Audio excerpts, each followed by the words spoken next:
Hey, this is Al Bain from Al Bain for Leather and my good buddy, Bruce Brand. What's up, Bruce? Brand. Not much. So let's talk about gadgets. Well, as you know, I've been, you know, I don't even know where to start with this whole thing. It's really kind of puzzling and controversial, and people get really mad at me for my position on certain things. And, this whole aftermarket gadget product stuff, I just don't get too terribly on board with it. And it's a double-edged knife. Like if we didn't have innovative gadgets, we wouldn't have some of the stuff that already exists, right? Yeah. Okay. Like the drop-down edge guide. The drop-down edge guide is a perfect example. The 441 or the Juki 441, which most of the big machines are cloned after. That's why they're called clones. The Cobra Class 4 being a perfect clones is a 441 clone, right? So just to clarify that for anybody who might be listening to this, those machines have been on the market since the 1960s. There have been thousands and thousands of them sold. And before the early 90s, they were almost impossible to get into a consumer's hand. It basically went from the factory to a distributor to a manufacturing factory that was going to use it in a production setting, right? Yes. So just like all sewing machines, after the North American Free Trade Agreement, the manufacturers had to figure out a new market. So they started selling to the general public. And the general public, we call hobbyists or, newbies or whatever, but those people are not working in a professional environment. So it spawned a cottage industry of aftermarket parts, right? I mean, and you're clearly aware that there are people making new throat plates and new presser feet, like the inline presser foot, or narrow feet or wide feet, or parts, just different parts. And they've also been making things like flatbed table attachments. There are some out there that are made out of plywood. There's some that are made out of aluminum. And then there are accessories that go onto those particular devices, like edge guides or whatever somebody comes up with, they start manufacturing it and providing it for sale, right? And I am not poo-pooing innovation, right? Because without innovation, we wouldn't have automobiles, and without automobiles, we wouldn't have airplanes. Without airplanes, we wouldn't have airbags. So, but where does innovation become a hindrance, right? That's kind of always been my position, is like, don't exchange skill for a gadget. Okay, see these guys right here? My 10 friends. Luckily, I still have them all, right? All 10 fingers. But they are my tools. By using these with skill and technique, I don't really need a whole lot of gadget, right? So yeah, well, see, all tools are essentially gadgets, right? Right. But it's a question of, when does the tool help you? And as you said before, when is it a hindrance? Right. You try to solve a problem, have you adequately defined the problem? Is it a problem of, oh, I need something to help me do this? Or is it a problem of, oh, how can I do this better with these guys? Yeah, you got to say that again because the internet glitched you out. All right. So when does the tool help you solve a problem? And when is it, okay, it just, now my connection is unstable. When does the tool help you solve a problem? And when is it a hindrance? So let's take a knife, right? There was a need to cut things. You can't cut things with your hands. You can tear things, but With something with a sharp edge, you can cut it much more precisely and easily. All right, let's take sewing machines. You want to do a folded edge, you want to do a fancy seam, a lapse, name a seam where you have to fold things over several times. All right, binding, even binders. Those are gadgets because it's a pain in the butt to sit there and try and keep that thing folded over straight and neat, where this is a gadget that does that better. Then you can do it by hand. Sure. So my argument always is that the industry has been doing it a long time. Okay. Yes. We're talking since the 1960s and for the 441s and way earlier with all the other systems, right?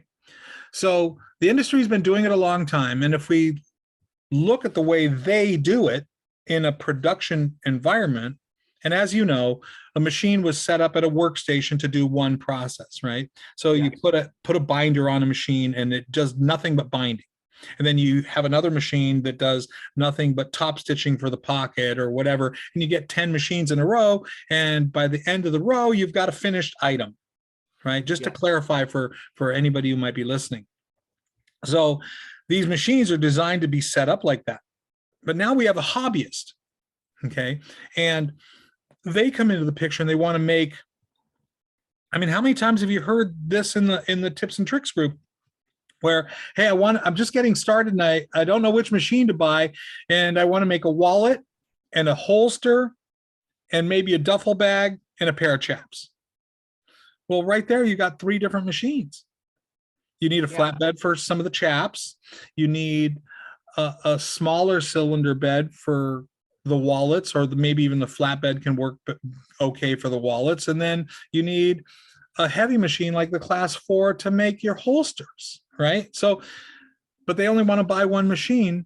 And as you know, there's no one machine that does everything. So we adapt them as best we can away from the middle of the comfort zone, right? And I often explain to people on the phone or whatever that if you're going to drive a car, okay, and I ask them what kind of vehicle you have, and they tell me I have a F-150 pickup truck. And I go, okay, well, that thing's great somewhere around 65 miles an hour down a paved road, 120 miles an hour without a tornado chasing you. You're really silly for driving it that quick because it's not designed to operate at that speed and you're risking your life. But at some point, you have to determine whether the tornado catching you is more important than flipping the truck, because there's a potential for both, right?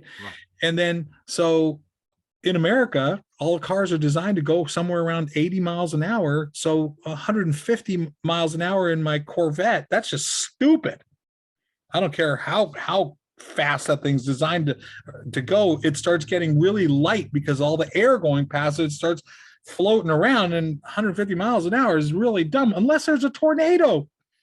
Now I'm justified and get the heck out of here because the tornado is going to kill me, but the escape mechanism might kill me too. Okay, so I'm operating outside the designed parameters, and now we take a class 4 and put 69 thread in it with a number 19 needle. While you can do it, again, I'm going to use your term. I hope you don't mind me stealing it. It's like taking a dump truck when all you need is a wheelbarrow, right? Yeah. So why, when you have a smaller machine available like a 26 or an 18 or a 17, if I'm sewing 69, I'm probably down to the 17. Oh, but a lot of consumers, they don't have space for 3 machines or 4 machines or 30. I have 30 sewing machines. I'm a slave to those damn things. I have to lubricate all those things. I have to keep them clean. I have to keep them threaded and operational all the time. Like, it's a headache. So I understand that. But I can't do my job without all of them. I have buttonhole machines. Literally, this computer is sitting on the table with a buttonhole machine. I don't have any room for anything else. So I feel your pain not having the room for the equipment or the financial resources to buy them because they're expensive. And when people make a huge investment like that, they're going to dump upwards of $3,000 for one of these gadgets so that they can fulfill their dreams. I take that seriously. I want to give them the most that I can to help them on their path, on their journey. That's the whole pay it forward system. And thank you for helping me with that mission, by the way. Like, I don't know if you feel like the audience acknowledges it, but I get it. I mean, I know how much time you put into it. So again, thanks, right? Back to the subject, okay? I understand that you want to buy one machine and you want to do multiple things, but then why exchange a tool for something that you could build skill and teach your friends to do for you? So this past 2 days, I've been dealing with the little accessory tables. Okay. So someone had an idea for an accessory table because they didn't feel they had the skill, and they designed guides to guide a strap through. And then they sent me the product to hopefully, review it and integrate it into my production. And I'm looking at it going, how do I make this work? I really want to say something positive, and I want to help somebody build their business and take it to their next level, but I can't make it work. Not work well enough to replace the skill and the fundamental techniques that I use when I'm doing this process every day. Okay, as you know, I make a lot of strap goods, guitar straps, mostly in belts. Okay, and I've got a technique where I funnel the leather through my hands, kind of like this. I brace off on the side of the throat and make an edge guide out of the pocket of my thumb, and then the same thing with my fingers, and I can make one of these straps pretty perfectly parallel with a simple swing down edge guide or the swing in edge guide in my hands. I don't need anything else. And then I tried doing 4 guitar straps with the table and these little edge guides, and it takes twice as long and not as accurate. So you made a video on sewing the guitar strap as an example. This was a couple years ago. a ta-da video? Huh? Ta-da! The one No, it's not a video. It's just a video of you sewing a strap. and thinking out loud? I don't know how much thinking out loud. I kind of looked when I was just trying to figure out timing, how long it took you to do one the way you normally do it, as opposed to on the table. Right. Okay. So the first video that I did was 6 years ago, and not speaking a word, just load it in and go. And the total video is 3 minutes long. Right. Okay. The machine's running full tilt, smoke coming off the needles, smoke coming out of the bobbin compartment. Boom, boom. There it is. Clip it. Ta-da. Bye-bye. No vocabulary other than just one dumb word. Okay. That's 6 years ago. Now fast forward to about a year ago, I did another one called Thinking Out Loud, so that people can understand my mental processes as I'm going through the thing. So that when there's a needle threat or a bump or a step up or a step down or a pivot, that how I perceive that, so that I don't let the process get away from me and get surprised by a bump or a corner or something like that. So that video is up there too. Okay. So I kind of approached the table thing with that mindset. I'm just kind of talking out loud and trying to learn how to use this thing, because some very intelligent people develop this thing and they put a lot of time and a lot of effort to come up with something that for me, unfortunately, I don't think it works the way I need it to. For me.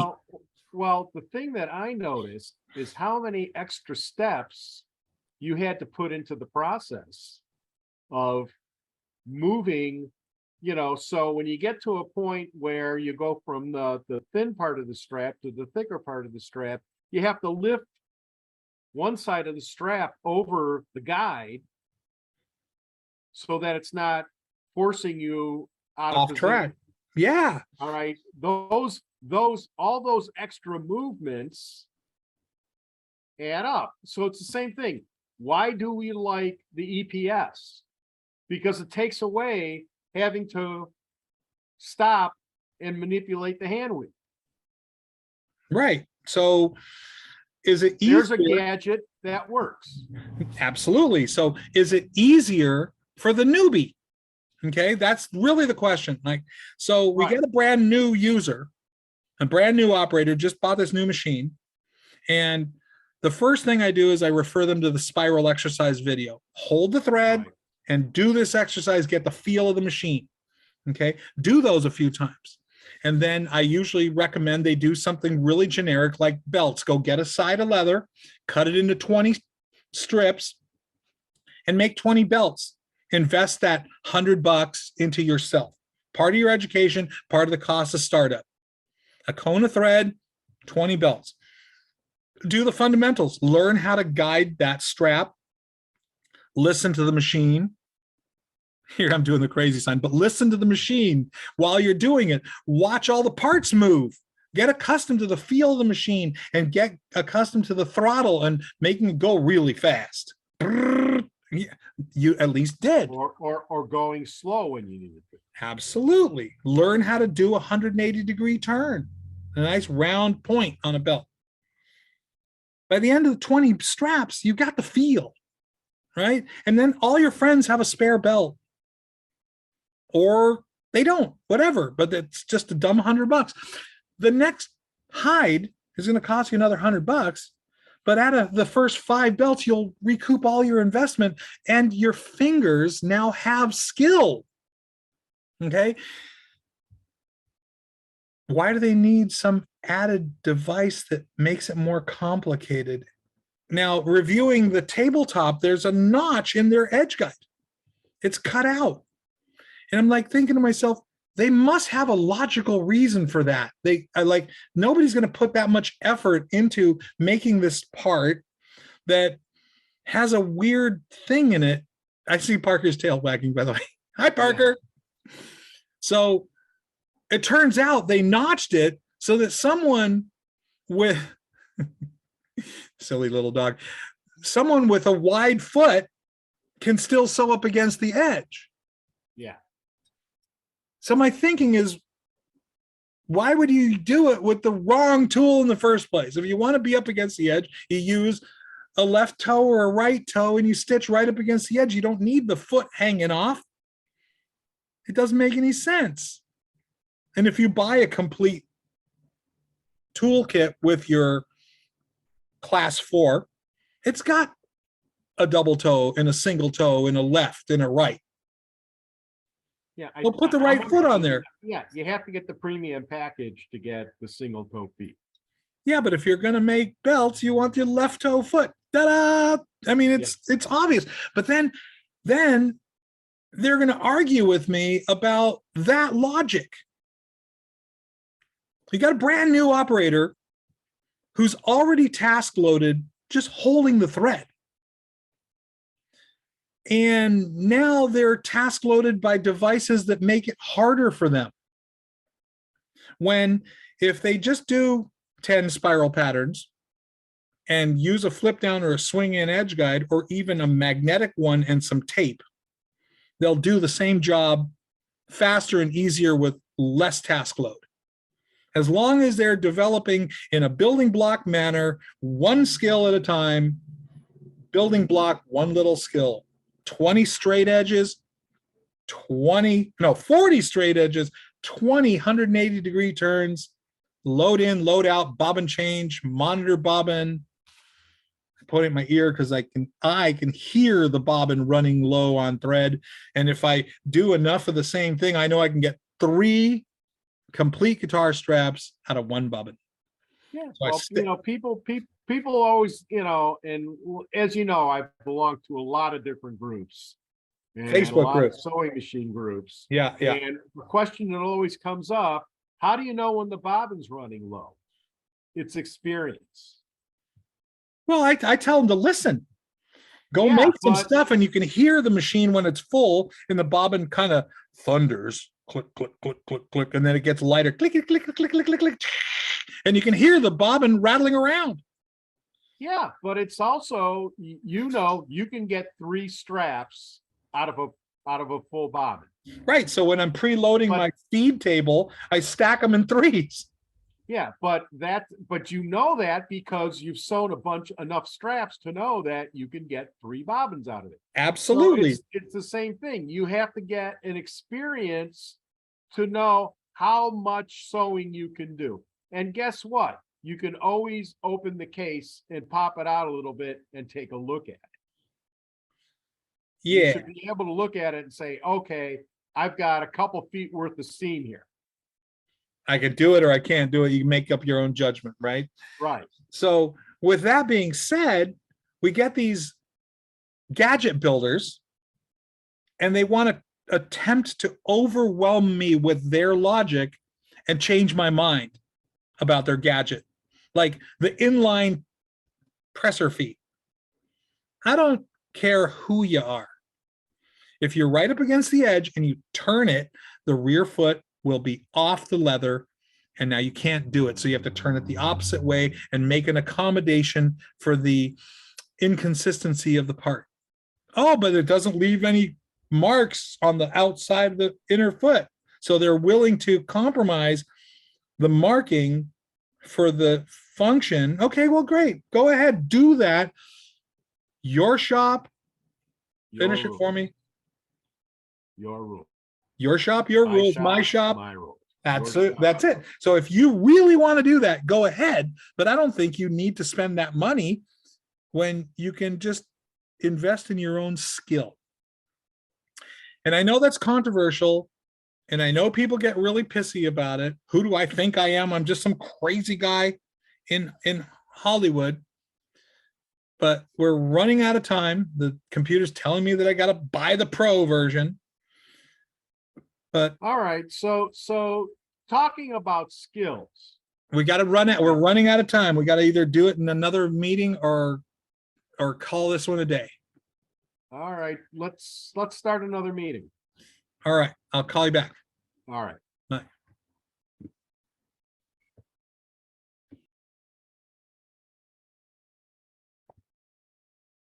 Okay, so we're recording now. So where were we? Okay. We're talking about skill development, right? Yeah, so how do you learn the skills?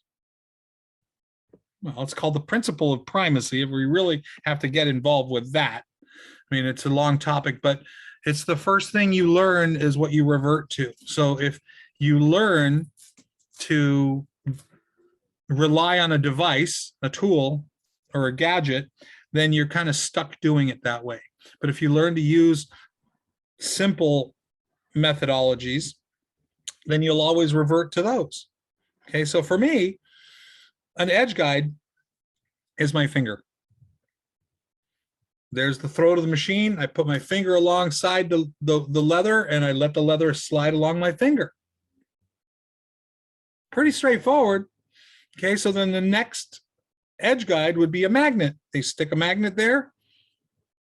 You know, if you push against it, it's going to slide around. It's not the best thing, but you know, a little piece of tape and the magnet work pretty well.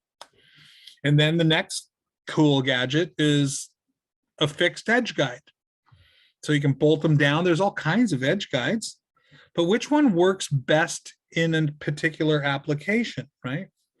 But our users, the semi-pro hobbyist or the hobbyist, want a lot of versatility.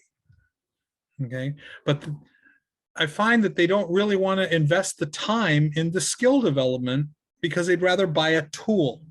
And the marketplace is offering all kinds of tools. I got to call bullshit. Sorry for my language, but teach a man to fish, right? So teach them the skill. And then if they need a tool as well, because I use a lot of tools, God knows I'm a slave to my tools. I've got tools, lots of tools. I want to fucking choke myself. I have so many hammers and so many screwdrivers and so many wrenches. I mean, so many tools. I mean, leather making tools up the wazoo. But I use them all, most of them anyway. I have old clicker dies that I don't really use anymore because they're obsolete things, and I hold on to them for the nostalgia because I'm a freaking hoarder. But those tools save labor. So if you can make it easier with a tool, then okay, by all means, use an edge guide instead of your finger. But develop the finger so that you can do it with your finger and not have to calibrate the edge guide. If it's one little thing, brace your finger, stitch along your finger. Okay, done. You're going to make 100 of something. Oh, but our hobbyists don't do 100. Let's develop some skills. Let's go make 20 belts. Emulate my process for making 20 belts, and it'll be really easy for you to develop that skill. You want to make a wallet? Okay. It's the same skills from the belts. We started the belts and then you develop the wallet. It's 4 90-degree corners with a little needle position from the reverse lever. You know that trick. Everybody knows that trick by now. Anybody who's done the spiral pattern, wow, do the spiral pattern and you can do a wallet. But I'm the jerk who insists on skill versus gadget.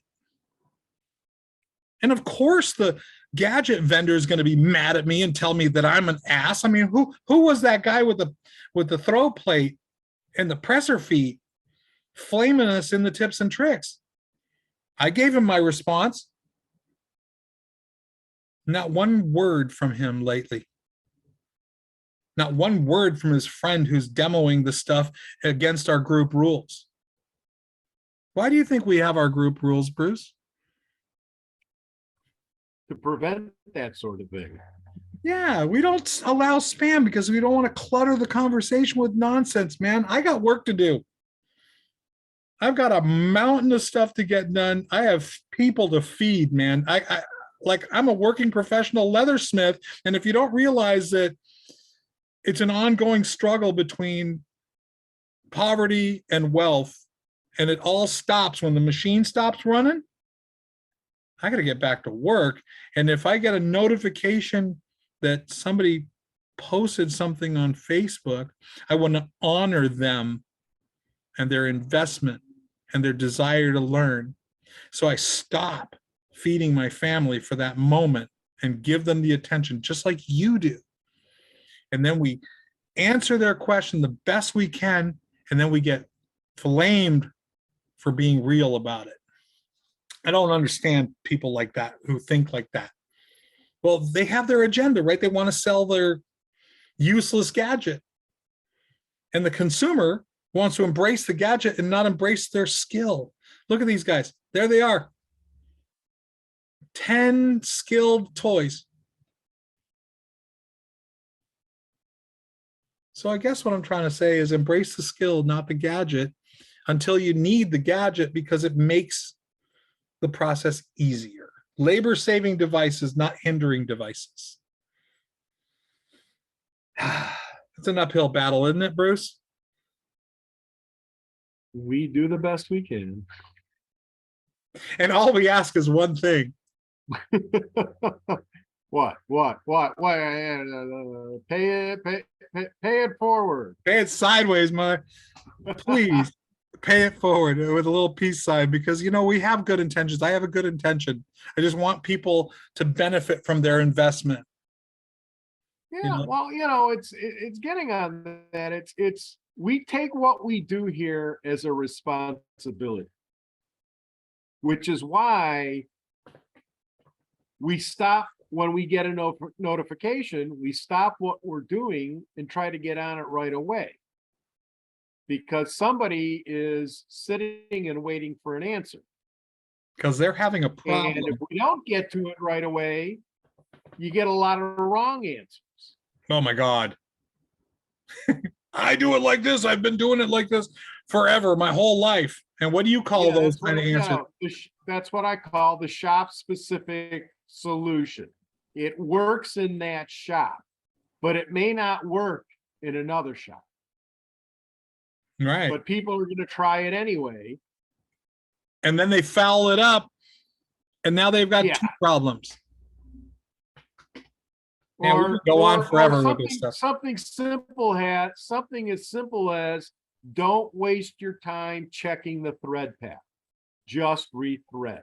Takes the same amount of time and you don't miss anything. You know what's silly about that though?